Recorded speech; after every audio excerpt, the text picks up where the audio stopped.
Morning. I just had Storm Dudley last night. I don't know why they called it Dudley. It's really weird. They usually call them by female names, don't they? And the odd male name chucked in here and there. Yes, I know, I'm being typecast. But Dudley, why Dudley? Was it...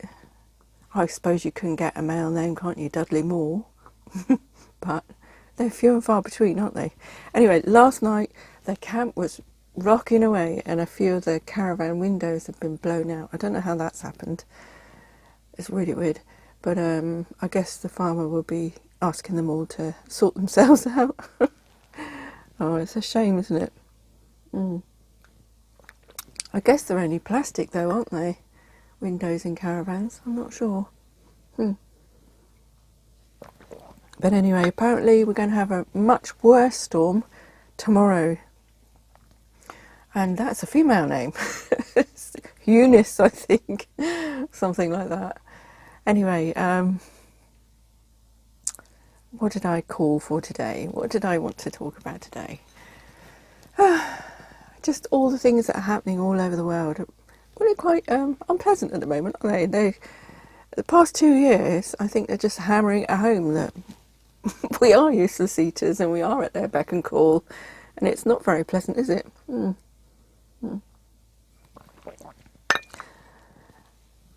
With Justin Trudeau and all the other politicians that are not doing as the population wants them to do, I don't know why we can't sack them.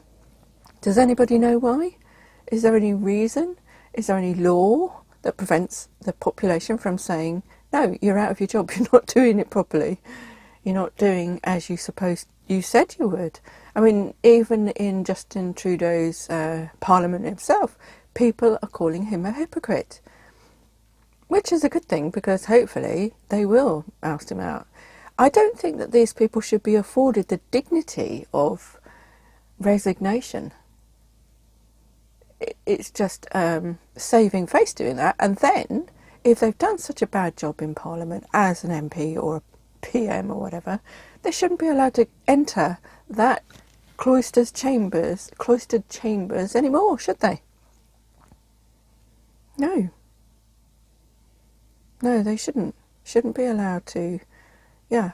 If they've done wrong and they've not messed up and been a bit of a tyrant in a democratic society, then they should be barred from those parliamentary buildings and not allowed to become an MP at all, a member of parliament or president, whatever you like to call them. They should not be allowed to do that. I mean, they've destroyed lives, they've destroyed livelihoods just because they're greedy and wanting to line their own pockets. Anyway, there's enough evidence around for you to see that. As for me, let's talk about me, shall we? For the month of March, I won't be in this van. I'll be in another little van, and it's a smaller van. And what I'll be doing is following one of my authors around the country, and selling his books that I've published for him. And I don't know if many of you know of this person, but his name is Martin Liedtke. Now, I sit on the fence with regards to his views and opinions, and I do recognise that he makes a very good point. He does put some valid examples down, some experiments and research, data, photographs that support his thesis, and I think it's wonderful. And I think it's wonderful because it's something new to learn, something to understand how the people of the medieval period understood the world to be, and also it opens your mind to other possibilities. It also helps you to see that not only are we living a lie today with regards to our history being erased on a daily basis, even when you look at, what the naughty groups are doing today to our statues and heritage, just because they don't agree with what they did 200-300 years ago. Even though it was those very people who turned the country around and changed attitudes and opinions. I'm not going to go into all the details because, to be honest, I don't know them all, and I know a brief history of these people.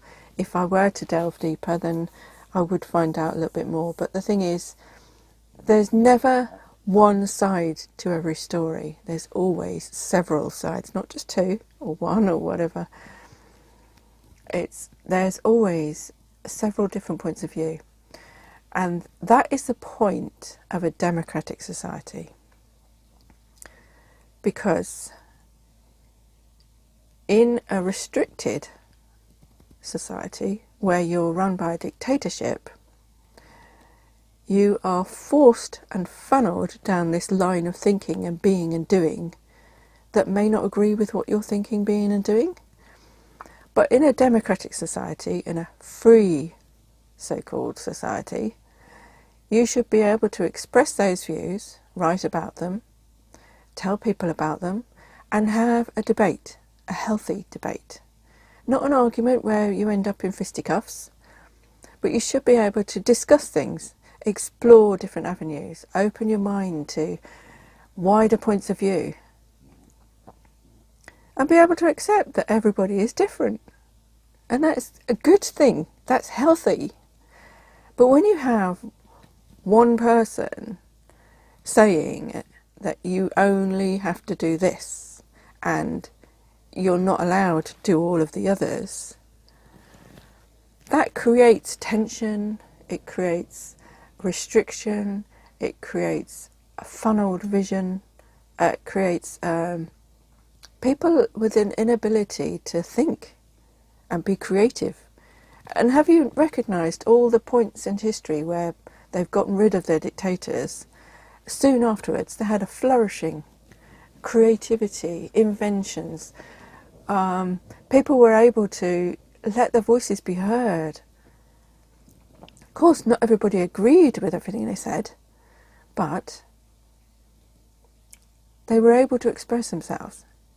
And that in itself is freeing. It gets rid of all the anxiety, gets rid of depression, gets rid of all these suicidal thoughts, because you're able to express your views freely. If you are restricted, if you are told not to do things that you question, then you begin to think that your life has no meaning. There's no point to this existence anymore.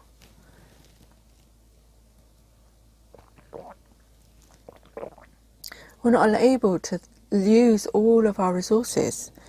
A rational thinking mind may think one thing and go another way to the general point of view or popular opinion. But our imagination is restricted, and your brain needs to explore. It needs to create new neurons in there so that we're continuously expanding and looking outwards and growing, basically. So that's why I published Martin's book. One of the reasons why I think he's a good man is because he's encouraging people to think with love, feel with love. He's encouraging you to think outside the box. He's encouraging you to forge a new path. Not necessarily to make other people feel abandoned, rejected, or stupid at all. He expresses his feelings. He expresses his emotions on video, daily almost. And he's got a good group of people around him that just want to love and see the goodness in mankind. Obviously, there are people amongst that group that are,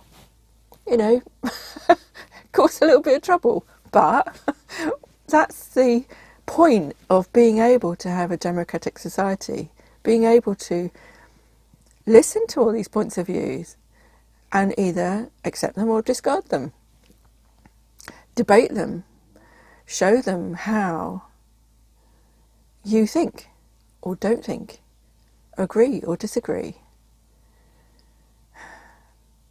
If we can get through this next couple of years, then I think mankind will be on a trajectory that will be going upwards and onwards, and the creativity in mankind will be expanded beyond all what we can think of right now. There is a change, not just in the atmosphere, but in the way people are, seeing things. Whereas before, many of us were just trundling along day to day, getting up in the morning, drinking your tea, having your piece of toast or breakfast, rushing off to work, going throughout your day, getting your kids to school, getting them back from school, getting home, cooking your evening meal, thinking about somewhere to go or staying in and watching the television. People now are connecting more. They're actually getting rid of Facebook. They're actually getting off of social media, and they are connecting more with their communities, which is a good thing. It's a wonderful thing. It's a refreshing thing. It is quite sad, though, that some people are feeling very frightened and upset. And that's because what the brain is doing there is fearing what is not known. It's just like all these masks that people are wearing. We've been psychologically conditioned to wear them now. And that's why I see so many people walking around Tesco's with them still on, even though the ultimate person in this country, I say with tongue in cheek, is telling us all to treat it like a flu. And I despair sometimes, because I think, what a good job they've done. What a brilliant job they've done, being able to scare these people into submission. And it is sad, and it is going to be quite scary when they start waking up, because they're going to be angry.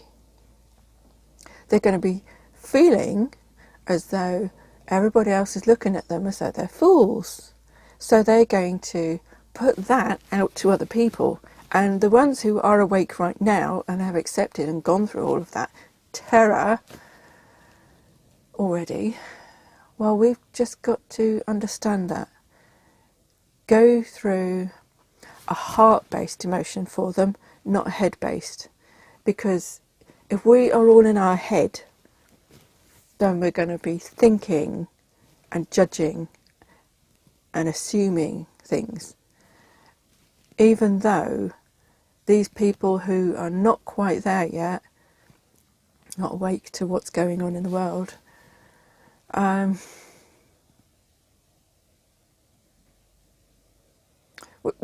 we've got to accept them and try to be gentle with them, even though we are going to be attacked and vilified, because they're coming from a place of fear.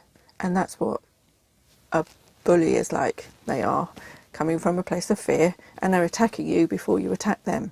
And that's all that situation is about. That's basically what it's about and what it's going to be about. So we've got to get through this, and we've also got to get together and say, no war, no war, no more war, please. We know the games. We should know the games now. I mean, you look at the last world wars that we've had. Even if you go back to the 1800s, we're convinced that a certain situation is happening.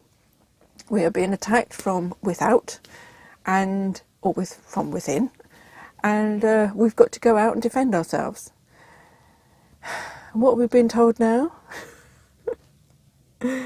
A certain country is being attacked and we've got to go and defend them. No. I saw a wonderful video last night actually it was, I think. And You have to forgive me because last night I slept like a log. I really did. Even though there was all this storm going around and rocking me to sleep. Maybe that's why I fell asleep, because it was rocking the van so much. But I watched a video of the Canadians supporting the truckers, and the truckers, the civilians and the truckers will say that, okay? The general population and the truckers were hugging the police and, you know, all the uniformed men and women there. And they were both together and are supporting each other, and they're being very good to each other. And they were singing the Canadian national anthem, and that was lovely. Really, really nice, because that is what people are like, generally. We don't want to go and start wars. Nobody does. The general population of the whole world does not want war. We don't want to send our young boys out off to foreign countries to get shot, blown up, maimed, and then when they come back just discard them as if they don't matter. Because that is what happens every time. We normally have, it's just been played out the past 4 or 5 years, okay? We've had scares, flu scares, we've had, swine flu, BSE, we've had chicken flu, avian flu, whatever you like to call it. It's been there in the making, generating a kind of a fear for these things, preparing us for it. And then what happens when we get this coronavirus? I shouldn't have said that. I'll wipe that out.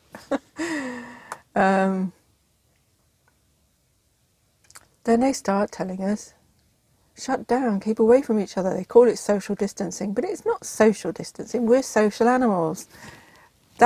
What they really mean is physical distancing. And I wish they'd call it, but they don't want to call it that, because they want us to be separate from each other so that we don't communicate. They hated it when people were, gathering together in parks or on beaches. The police were out there in numbers trying to get them away, having a cup of coffee on a bench with a neighbour. Oh my goodness. They stuck him in jail for the night. Oh, it's awful. That's not a civilised society. That's a dictatorship. And if you can't see that, it's weird. But anyway, it's been unfolding, hasn't it? We've been generating a lot of fear all the time. If you go back to after the Second World War, I say, okay, maybe some people are alive now, today, still, from that time. And after the Second World War, what did they do in the 50s? They've put fear of God in people about the bomb going off. And in the 60s, what did they do? The Cold War started. We didn't know anything about Russia at all. All the Russian people, they were closed off. We mustn't communicate with them. 80s, what were we doing? We were sending people off to the Falklands War. And then 90s, what were we doing? Sending people off to the Middle East, fighting those wars. What? Weapons of mass destruction? There were none. And that poor man who said that there were none was killed. Oh, don't tell me it was suicide. You can't, once you've cut one arm, you can't cut that one with the other arm. It's not possible. They think we're idiots. And I think, when I see most people around me now, and I see them even walking down the streets and in their own cars with masks on, I get that feeling too. But then I think, no, compassion, empathy. You've got to be able to give that to these people because they're going to need it. Really. So when I saw those Canadians and those police hugging each other and just, being generous and loving each other, I imagined that's what the Ukrainian and the Russian people are like along the borders. It's like a rainbow, isn't it? I'm using that analogy. Okay, it's like a rainbow. When you look at the colours, you think red, yellow, blue, green. They're blocks of colours in a rainbow that we paint and draw and whatever. We always have lines around them. But when you look at the rainbow itself, look through a telescope and you look at it, it's all colours that merge into one, isn't it? You can't go from red to yellow. You go from red to orange to yellow, and it's thousands of colours in between all of those. And you think of them as little dots on pixels on your television screen. I don't know if they still have them on the new ones. I don't know, because I haven't had a television for a long time. But think of that. When we're living on borderlands, those people are related to each other. They're merging with each other. And I saw a brilliant picture on Amazing Polly when she was telling us about the truckers and the border countries. And there was a brilliant picture of two cowboys, one American and one Canadian, on their horses running along the border with their flags. And they were together. There's nothing wrong with people themselves. We don't want to fight. We don't want to send our lads off to be killed just because you want more land, more money in your pockets. And this is the way. Every time we have any kind of pandemic vaccination program or anything this is devastating the economy. You think of that. You think that you not being at work is great, but individually you can look at that, but you look en masse. If nobody turns up to work in the NHS, there's no hospital there, is there? If nobody turns up to work to go and deliver your food stuff, the goods, wherever, in a lorry or truck, there's going to be no food in the shelves. But the thing is, don't forget, as I said in the previous video, it's not the truckers' fault if there's no food in the shelves right now, because it started before they had this demonstration. I'm going off on a tangent, aren't I? The point is, love each other. Don't hate. There's no room in this world for hate. It just causes more animosity. Just try to think, we are all different. We all have different opinions, views, outlooks, ways of being, doing, saying things. And if we can just accept people for who they are and love the differences, the contrasts, and think, that's what gives me variety in life. And, as I've always been told, variety is the spice of life. It makes things great. It makes things possible. It makes things grow. Helps us to learn. And that's the thing with any kind of challenge like we're facing right now. In a way, it had to happen. All of this that we've been through has exposed the situation for what it is.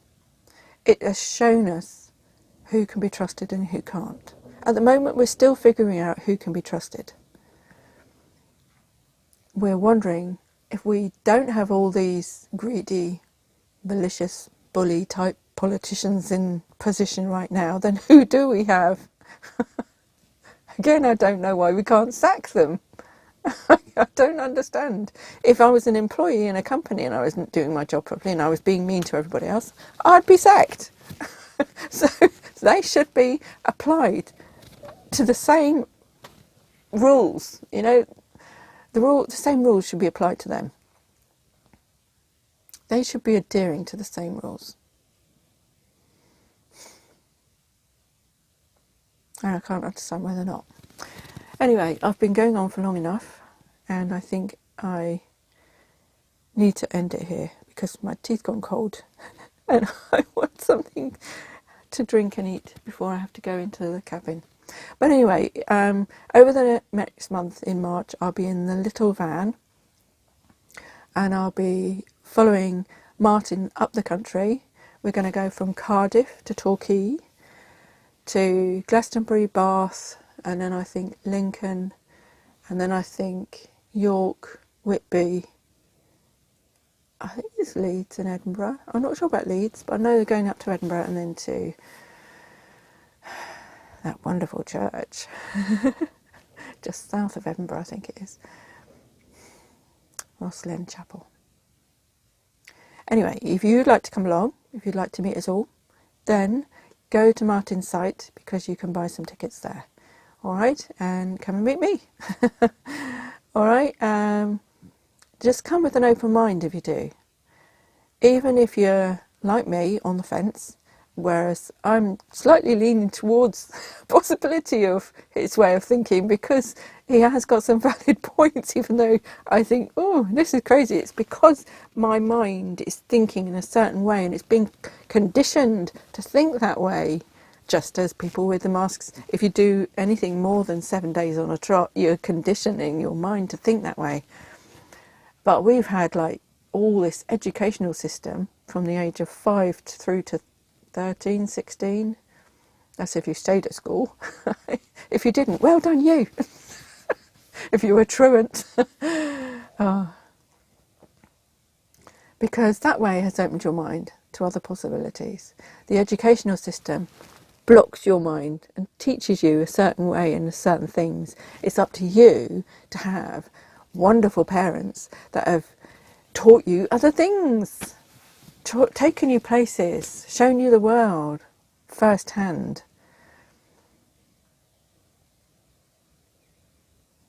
So it's up to you to actually take it all in, understand it, or comprehend it, I should say. Because the common law, people say understand means to stand under. And that's the whole thing with words as well. The English language is, it's, spellings. It's witchcraft. It's not very pleasant. But I love the English language. But when you actually look at it and the words and what they mean, it's quite evil. And I've been convinced of it too. And it's so sad. See, it's not me per se that's making everybody think in a certain way. I'm asking you to expand your mind, to open your mind, to be free. Know that you have opportunities there, chances to grow, to love. And when you do have those, you do love. You do look at the world through open eyes. You do respect people. Anyway, I'm going now. Another rant. Just try. Put this thought out there to no war. If this thing is true where what you think about you bring about, it is kind of like, if you give that credence, then what way have we got to think of it? If you think no war, no more war, then that means you're bringing the war into your existence. So how can we think about it? No, you put some ideas down. You tell me. You give me some guidance and tell me how to think. Another way to think. Your ideas. I would be happy to receive them. Okay. I'm going to say bye-bye now and catch you later.